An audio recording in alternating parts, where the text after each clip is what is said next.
The first 2 years of Mike McDaniel's tenure in Miami looked really promising. He went to the postseason on both occasions, but ever since then, it looks like the honeymoon phase has kind of worn off with Mike McDaniel, and we're starting to see a huge problem with why the Dolphins are teetering towards reverting back to being one of the worst teams in the NFL. They got a soft culture. Mike McDaniel, when you look at him, he looks like a nerd. He's super friendly with the players, and it's easy to see why he's had issues with getting some of his star players to show up to practice and meetings all the time. They don't respect them. And when you have a team that doesn't respect their head coach, how can you expect to win? It's one team, one goal. Everybody has to be perfectly aligned. And when Vic Fangio left the Miami Dolphins to take the Philadelphia Eagles defensive coordinator job, and Dolphins players said that they hated Vic Fangio. They didn't want to get Coach Hart, pretty much, essentially, is what it was. It was a pretty tall tale sign that this team was not going to be a playoff football team. When you have a defensive coordinator that has the reputation and the prestige that Vic Fangio has, and players can't take tough coaching from him, it pretty much proves the soft culture that the Dolphins have with Mike McDaniel. And that's why the Dolphins are a great team in the first 2 months of the season. They dominate September and October, but once you get to the second half of the year, after the week of Thanksgiving, when the real football season begins, you have to go on the road and win cold weather games against the Green Bay Packers and Lambeau Field. You got to travel to Arrowhead to win a playoff game there. The Dolphins oftentimes get bullied.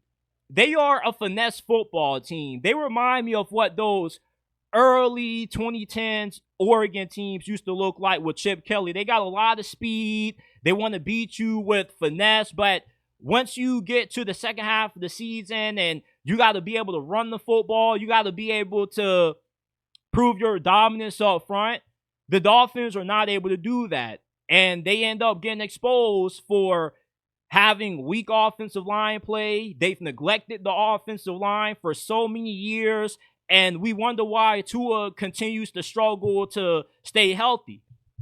And Mike McDaniel is 3-14 against teams with winning records since becoming the head coach of the Dolphins. Why is that? Oftentimes because when you go up against these good teams, you are outmatched on the line of scrimmage. When you play against the Buffalo Bills, you're outmatched on the line of scrimmage. You just don't have the ability to hold up front to give Tua time to throw the football. Teams have now caught on to Mike McDaniel's scheme.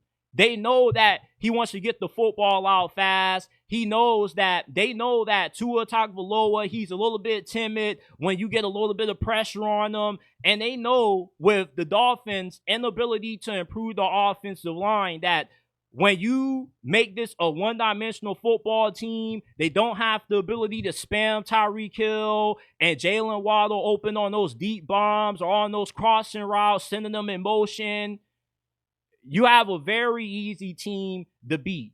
And Tua, I don't view him as the issue with the Dolphins. I don't have a problem with the Dolphins paying Tua what they gave him. We already know what the quarterback market is. Tua's a top 10 quarterback when he's healthy. When he wasn't on the field last year, when he had to miss those few games with that concussion, the Dolphins were pretty much unwatchable. And if he was healthy, they probably end up winning a few of those games, and they probably would have ended up being in the playoffs. When Tua is healthy, he's a winning quarterback. Now, is he a Super Bowl winning quarterback? I don't know. But you definitely can find a lot worse quarterbacks than Tua. My biggest fear with Tua is that the Dolphins gave a lot of money to Chad Pennington 2.0. When Chad Pennington was healthy, he was one of the better quarterbacks in the league, but that's the issue with Chad Pennington. He very seldom was healthy, and that's why, the Dolphins are in a predicament that they're in right now with Tua, where you invested so much into a player that's really good, but he's injury prone. And he's one knockout hit away from probably having to retire and never being able to play football again. The Dolphins are in a really bad situation right now because Mike McDaniel has allowed the Dolphins to be okay with having this soft culture.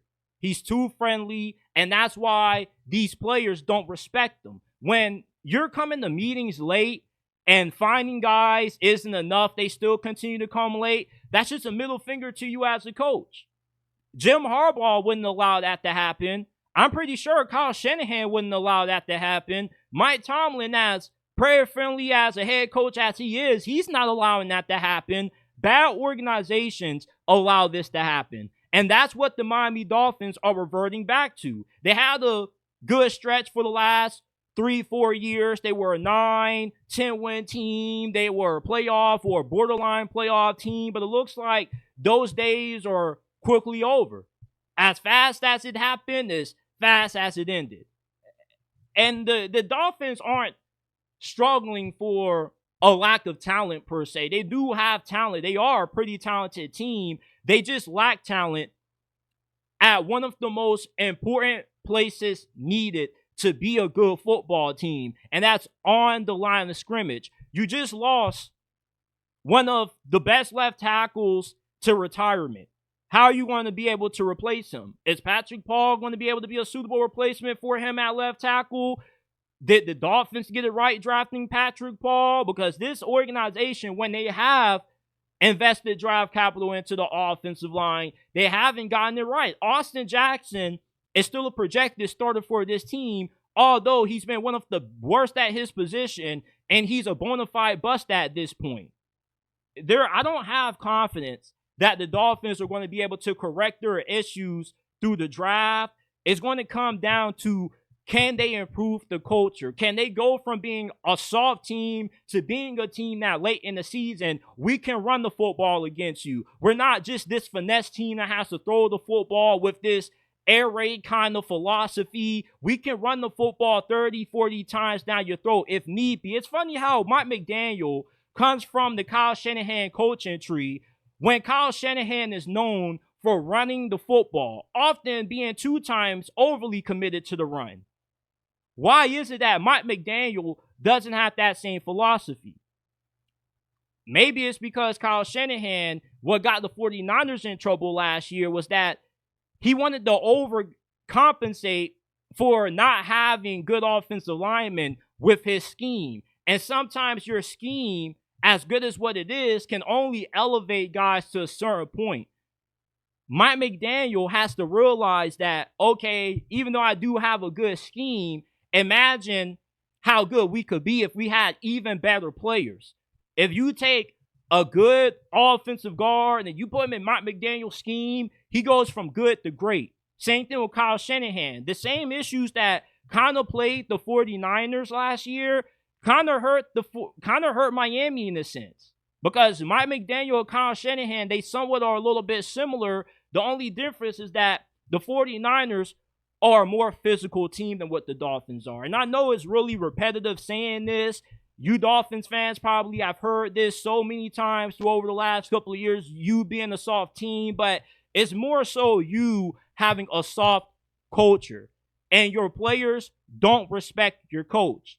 And that's what's wrong with the Dolphins right now. They just are Charmin ultra soft right now. And until they can get some toughness, until they can get buy-in from their best players, and it becomes one team, one goal, not a bunch of mercenaries. That's what the Miami Dolphins are. They're not a team. They're just a bunch of individuals, a bunch of big personalities that only care about themselves and they don't care about the team. Because if they did, you wouldn't have to worry about guys continually showing up to meetings late, finding them and it not working. The Dolphins have a soft culture. And that's why this franchise is reverting back to being poverty again.